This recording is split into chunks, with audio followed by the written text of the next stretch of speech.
Voilà, je tenais à apporter aussi des précisions concernant les bénédictions que le Seigneur m'a envoyées. J'ai oublié de préciser. Alors j'ai dit que le Seigneur m'envoie comme à son habitude depuis environ entre 2 et 3 ans que je rédige ces documents où je parle des bénédictions que Dieu m'envoie. Je pense que ceux qui les lisent régulièrement doivent être étonnés de voir que pratiquement 2 à 3 ans plus tard, Dieu continue à m'envoyer chaque fois que je donne témoignage de ces bénédictions qu'il m'envoie, toujours des abricots pays ou abricots de France, du coco ou des éléments au coco et des mangues qui font partie de mes fruits préférés. Et justement, j'ai cité tout à l'heure les abricots, les cocos, en fait. Et j'ai oublié de préciser que j'ai aussi reçu des mangues de la part du Seigneur, et je lui rends grâce et gloire aussi pour ça, tout comme j'ai oublié de préciser que, en parlant de fruits toujours, les cerises bures là que le Seigneur m'a envoyées sont vraiment des cerises que je lui avais demandé. Je lui avais demandé précisément cette variété. Je sais que j'ai précisé que dans mon jardin, j'ai l'habitude d'avoir des cerises acérola, mais j'avais précisé au Seigneur que je voulais vraiment des cerises bures là. Et pour moi, c'est vraiment un privilège, une grâce excellente de Dieu, parce que Dieu sait à quel point, quand j'étais en études à Paris, j'aimais beaucoup, à l'époque, on vendait un kilo de cerises bio là dans un sachet à, je ne sais pas moi, très peu d'argent. Je crois à l'époque avoir entendu un jour l'une de mes tantes me dire qu'elle s'est acheté un gros sachet de cerises bio là pour 1 franc. Et maintenant, quand j'entends qu'en Guadeloupe, le kilo de cerises bio là est à 16 €, je me dis vraiment, c'est vraiment une grâce, très grande grâce que le Seigneur me fait, et je lui rends grâce et gloire encore. Louange, honneur et gloire à toi, éternel, mon Dieu Jésus d'amour, Saint-Esprit. Merci, Papa d'amour, parce que comme il est écrit dans ta parole, dans le psaume 37, verset 4, il est écrit,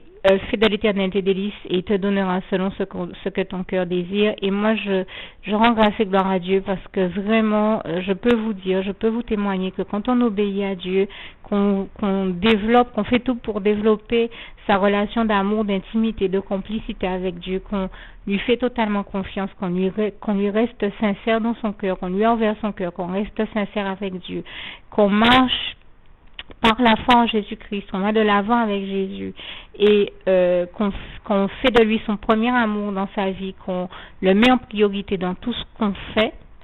et qu'on reste obéissant à Dieu, à Jésus et à son Saint-Esprit, qu'on se laisse guider par le Saint-Esprit, je peux vous assurer que dès qu'il y a l'obéissance, on reçoit les bénédictions de Dieu par-dessus, comme il est écrit en Matthieu 6, verset 33. Je vous invite même à lire Matthieu 6, verset 24 à 34. Mais je vous assure qu'on en voit les résultats, on voit Dieu nous bénir. Et comme je le disais, Dieu s'occupe quand même de plus de 7 milliards de vies sur Terre. Ça paraît banal peut-être à certaines personnes que je sois aussi émerveillée que Dieu m'exauce, mais Dieu ne m'est pas obligé. Dieu s'occupe déjà d'autant de vies. Il pourrait très bien, il n'a aucunement l'obligation de pourvoir ni à mes besoins, ni à comment le dire, à mes désirs, et même s'il ne le faisait pas, je continuerais à lui obéir, à le servir, parce que c'est un Dieu merveilleux. Et quand je lui rends grâce et gloire, parce que quand il m'a appelé à lui, je ne savais pas que j'allais être aussi bénie. Je ne m'attendais pas à recevoir autant de bénédictions, à recevoir surtout, avant tout, autant d'amour de la part de Dieu. Je ne sais pas que Dieu m'aimait autant, et je le remercie pour son grand amour et pour toutes ses merveilles et ses bénédictions et ses miracles dans ma vie, ses bienfaits dans ma vie comme dans nos vies à tous. Je ne cesse de le dire, parce que je suis vraiment émerveillée par sa gloire,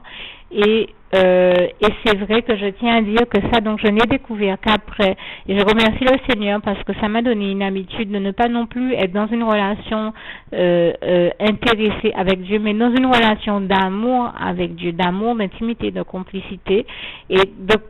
l'aimer avant tout pour ce qu'il est, pas pour ce qu'il fait ou qu'il nous donne ou des bénédictions qu'il nous envoie. Je ne suis vraiment pas dans cette dynamique, mais vraiment de l'aimer pour ce qu'il est, d'apprendre à le découvrir, de s'ouvrir, d'ouvrir nos cœurs et aussi nos esprits enfin garder l'esprit ouvert et attendre de recevoir de Dieu, de voir ce que Dieu peut avoir à nous apprendre, à nous montrer, à nous faire expérimenter, à nous apprendre de lui et aussi de nous. Et voilà, faire nos expériences avec Dieu, aller au bout de l'expérience avec Dieu, faire tout ce qu'on a à faire avec lui et découvrir quel Dieu merveilleux il est. C'est vraiment ce que j'invite tout le monde à faire. Et donc, je rends grâce et gloire à Dieu parce que, je l'aime avant tout pour ce qu'il est, mais je l'aime aussi parce qu'il est un Dieu merveilleux, qu'il est extraordinaire. Et comme je dis, ces bénédictions ne sont pas que matérielles, elles sont aussi spirituelles. Maintenant, si je veux exprimer et en parler avec les autres et leur expliquer cette réalité, je suis bien obligée de prendre des éléments palpables. Voilà pourquoi je vous parle généralement de ces bénédictions qui revêtent aussi un caractère matériel. Mais on l'aura compris, il ne s'agit surtout pas de rentrer dans une relation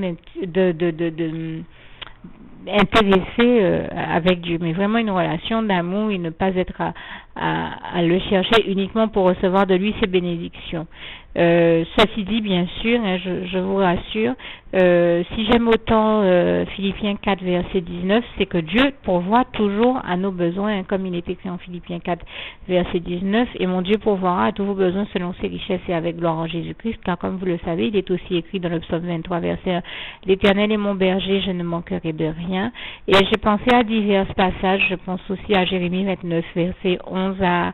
14, à Philippiens 4 verset 4 à 21, et à Marc 10 verset 27, tout est possible à Dieu. J'ai pensé à beaucoup d'autres passages, le psaume 145 verset 8 à 21, et plein d'autres passages pendant que je vous parlais, mais tellement de passages attestent la véracité de ce que je viens de dire, et vraiment là encore, toute la gloire, moi je rends grâce et gloire à Dieu, à Jésus, à son Saint-Esprit pour le Dieu merveilleux qu'il est, et toute la gloire lui revient.